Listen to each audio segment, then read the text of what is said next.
Subscribers yang berbahagia, yang dikasihi oleh Tuhan, kita berjumpa lagi di channel kesayangan kita ini, terus mengedukasi semua yang menonton di video ini. Hari ini saya mau berbicara tentang apa yang menjadi pertanyaan-pertanyaan serta permintaan-permintaan dari beberapa subscribers. Saya secara jujur nih, saya agak males mengomentari karena ini kelihatan tuh banyaklah sisi psikologisnya daripada hukumnya ya. Jadi lebih tepat mungkin yang bicara tuh adalah psikolog gitu, bukan saya yang bicara. Namun karena ini menyangkut-nyangkut soal hukum juga, jadi saya terpaksa juga ya sudahlah, saya akan bicara lah. Padahal sebenarnya saya males bicara ini.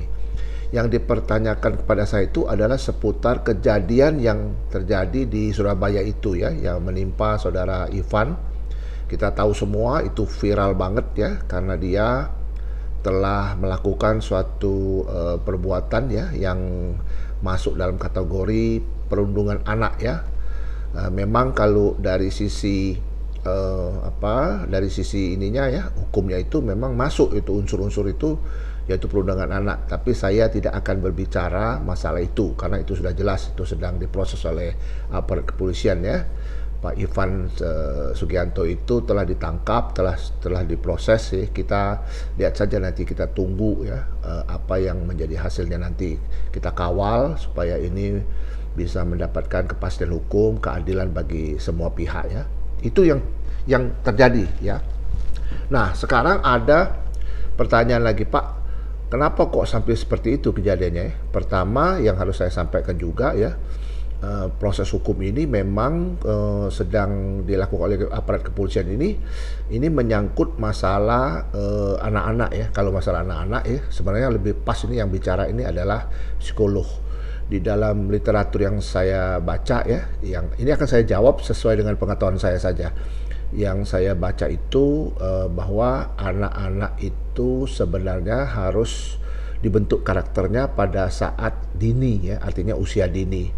Ketika anak itu sudah meranjak dewasa ataupun sudah meranjak pada satu periode tertentu, itu anak-anak sulit sekali untuk dibentuk ya, apalagi anak-anak tersebut sudah dibentuk dari awalnya dia sudah salah gitu.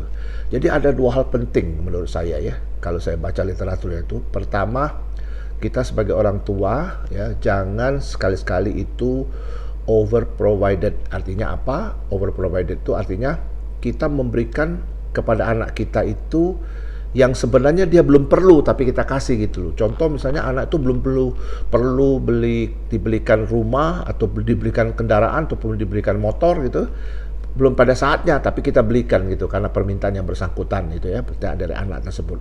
Kalau ini misalkan kita memberikan kepada anak dalam artinya itu over provided, ini anak tersebut akan bermental jelek terhadap orang tuanya ya, karena dia merasa apa-apa yang diminta ada apa yang diminta ada. Memang semua orang tua sayang sama anak, tapi ketika itu terjadi mental seperti itu, ujung-ujung ini berbahaya menurut saya gitu. Berbahayanya apa? Kalau tidak ini dikontrol dengan baik, nanti kalau dia tidak dipenuhi permintaan anak itu, ini dia akan menjadi monster ya kan. Ujung-ujungnya bisa mintanya nyawanya orang tuanya seperti itu ya. Jadi ini yang pertama. Yang kedua adalah overprotected. Overprotected apa sih? Yang saya baca itu overprotected itu adalah tindakan orang tua ini ya, yang terlalu sayang pada anaknya sehingga dia tidak bisa mandiri. Contoh misalnya ketika dia itu batita, bawah 3 tahun, kan anak-anak batita itu kan sering main barang mainannya itu berantakan ya, terus si orang tuanya selalu membantu untuk membereskan atau dia membantu pada susternya gitu ya, kepada itu minta supaya diberesin. Dia cuma tinggal main saja, diberesin orang. Nah, ini tidak boleh sebenarnya, harus disuruh ya si anak tersebut men-tidy up sendiri. Tidy up itu tidak boleh, kita bantu ya, biar aja anak itu bisa mandiri sekalian kita juga mendidik seperti itu anak itu. Nah, kalau ini sering terjadi, maka anak tersebut akan jadi malas gitu loh. Apa-apa dia tidak mau berusaha gitu, semua dibantu oleh orang tuanya. Nah, kedua hal tersebut inilah yang menjadikan kita anak-anak itu besarnya jadi monster gitu loh. Ketika karakter itu sudah terbentuk, Benar kata orang bijak ya, lebih sulit merubah karakter orang daripada merubah gunung gitu loh. Ini yang menjadi perhatian kita semua. Pelajaran yang kita peroleh dari kasusnya Saudara Ivan Sugianto ini adalah buat kita semua ya.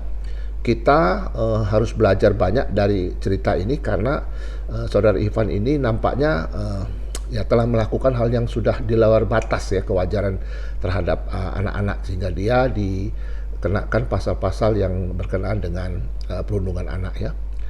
Bagi kita semua, saya kira kita harus berhenti ya menghujat, berhenti untuk membuli Saudara Ivan ya. Saudara Ivan sudah minta maaf ya. Ini bukannya lagi cerita ini harus kita tambah-tambahkan penderitaan orang. Kasihan sama keluarganya, kasihan dengan Saudara Ivan itu sendiri ya. Kita stop harusnya membuli ya Ivan, biar aja proses hukum, karena Saudara Ivan selain sudah minta maaf, dia sudah menjalankan hukum, jalankan proses hukumnya. Kita tinggal kawal saja sampai kemana nanti. Mudah-mudahan semuanya akan berjalan dengan baik. Ini adalah pelajaran bagi kita semua. Bagi orang tua, ingat jangan over provided, jangan over protected terhadap anak, karena itu akan membuat suatu karakter yang buruk terhadap perkembangan anak itu sendiri.